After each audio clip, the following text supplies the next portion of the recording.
400 years of quietness. Can you imagine? మనము దేవుడి దగ్గర క్వైట్ ఉంటే అది వేరు, కానీ దేవుడు మన దగ్గర క్వైట్ ఉంటే కెన్ వీ టేక్ ఇట్?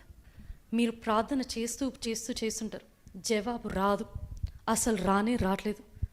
మీకు అసలు ఎట్లా ఉంటుంది? అసలు దేవుడు ఉన్నాడా అని అనిపిస్తుంది కదా. God there, really there, does God exist అని వస్తుంది కదా ప్రశ్న. But God is never silent. ఎందుకు? Though God may seem to be silent before us, మనకి దేవుడు నిశ్శబ్దంగానే ఉన్నాడు అనిపించవచ్చు, కానీ God always works behind the scenes. He keeps working in the background. మనకు కనిపించదు until God comes and fulfils it. అవి కార్యాల ద్వారా, మనుషుల ద్వారా చేయించేంత వరకు మనకు తెలీదు ఏం చేస్తున్నాడు దేవుడు అని. సో అటువంటి సమయంలో ఈ ఇజ్రాయెల్ ప్రజలు కూడా దేవర్ అండర్ రోమన్ ఒప్రెషన్.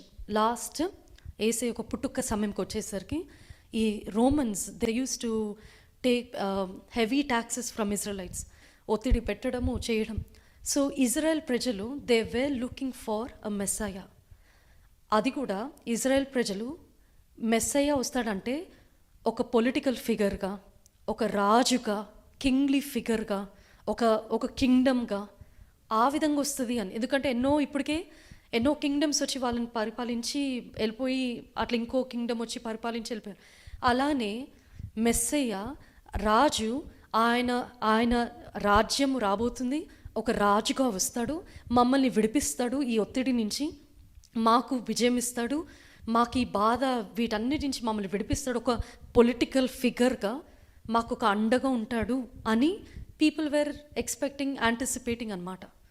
కానీ not in the way they expected. Israel ప్రజలు ఏ విధంగా అనుకున్నారో ఒక మెస్సయ్య రావడం అనేది రాజుగా, ఎంతో ధనవంతుడుగా అలా వస్తాడని, కానీ it was completely opposite. And ఏసే ఒక అనౌన్స్మెంట్ చెప్పాలంటే, హీ కెన్ యూజ్ కింగ్స్ని, కింగ్డమ్స్ని, హోల్ వరల్డ్ని ఎవరెవరినో వాడుకొని నేను వస్తున్నానని అనౌన్స్ చేసుకోవచ్చు.